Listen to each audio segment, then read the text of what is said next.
और कितना टाइम लगेगा रिजल्ट आने में? कोशिश कर रहा हूँ पापा, साइट नहीं खुल रही है। राहुल का तो खुल गया, तेरा क्यों नहीं खुल रहा? तो रिजल्ट के दिन सबकी बहुत फटी रहती है। नॉर्मल बच्चे सोचते हैं कि उनके ठीक ठाक मार्क्स आएंगे या नहीं, टॉपर सोचते हैं कि उनकी टॉपर की ट्रॉफी इस बार कोई और ना ले जाए। खैर चिल करते हैं तो बस वो लोग जो पहले से ही गिव अप मार देते हैं, और इनमें से ही हूँ मैं नहीं ज्यादा लोड लेता। इवन मैं तो 12th के बोर्ड्स में मैथ्स के एग्जाम में बस 1 मार्क से पास हुआ हूँ, और मुझे तो लगता है कि कॉपी चेक करने वाले ने दया करके 1 मार्क्स खुद ही बढ़ा दिया होगा मेरा। खैर मेरा एग्जाम को लेके कभी कुछ सही सीन रहा नहीं है।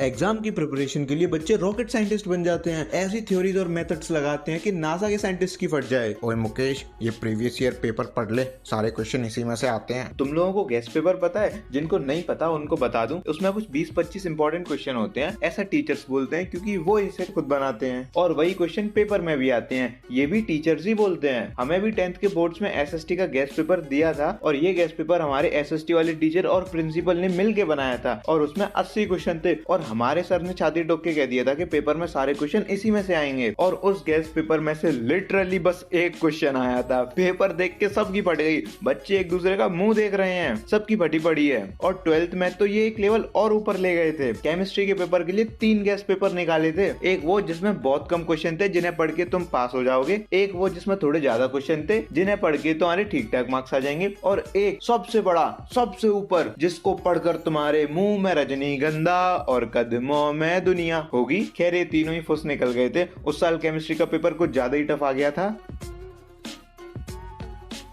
तुमको वो बच्चे पता है जो लाइब्रेरी ज्वाइन करते हैं? वो लोग कोई पढ़ाकू नहीं होते, क्योंकि मैं भी उनमें से ही एक हूँ। हम 5 दोस्तों ने लाइब्रेरी ज्वाइन करी थी, और एक ने नहीं। और ये एक उन्हीं में से है जो ट्रिप का प्लान बनाते टाइम तो हाँ बोल देता है, बाद में जाने के टाइम पलट जाता है। ऐसा ही लाइब्रेरी के साथ भी किया इसने। खैर तो हम लोगों ने पूरे 24 घंटे के लिए लाइब्रेरी ज्वाइन करी थी, यानी कि हम लोग 24 घंटे उस लाइब्रेरी में रह सकते हैं 1 महीने तक। और हम लोग रात को रुकते भी उसी में थे, वहीं सोते भी थे। सच बताऊं तो हालत खराब हो गई थी, सोना जगना खाना पीना सबकी ऐसी तैसी हो गई थी।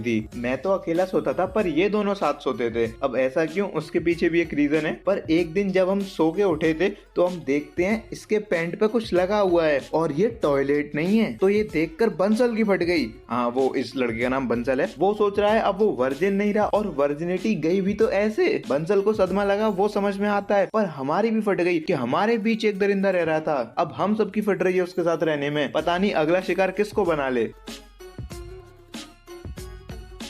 एग्जाम सेंटर और दूसरी दुनिया में कोई फर्क नहीं है। छोटे स्कूल वाले बड़े स्कूल में चले जाएं तो बोलते हैं ये कहाँ आ गए, और बड़े स्कूल वाले छोटे स्कूल में चले जाएं तो बोलते हैं ये कहाँ आ गए। मेरा 12th के बोर्ड्स में एग्जाम सेंटर इतनी दूर था, मुझे पता ही नहीं था कि ऐसी जगह है मेरे शहर में। किसी पतली सी गली के अंदर जाके कोने में था वो स्कूल जहाँ मेरा सेंटर था। वहां जाने के लिए भी मुझे हजारों गलियां पार करनी पड़ती थी, और ये तो फिर भी ठीक है। 10th के बोर्ड्स में तो मैंने जमीन पे बैठ के एग्जाम दिया था। मेरा सेंटर ऐसे स्कूल में था जहाँ बच्चों को जमीन पे बिठा के एग्जाम दिलवा रहे थे, और इन सब स्कूल में कभी लाइट नहीं होती। गर्मी से पसीना पानी जैसे बहता है, ऐसा लगता है जैसे भट्टी में काम करने आए हों।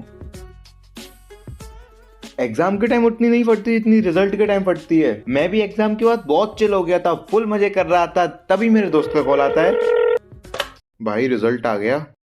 क्या हुआ? रिजल्ट आ गया है। कितनी परसेंटेज आई है तुम्हारी? अभी देखता हूँ। और कितना टाइम लगेगा रिजल्ट आने में? कोशिश कर रहा हूँ पापा, साइट नहीं खुल रही है। राहुल का तो खुल गया, तेरा क्यों नहीं खुल रहा?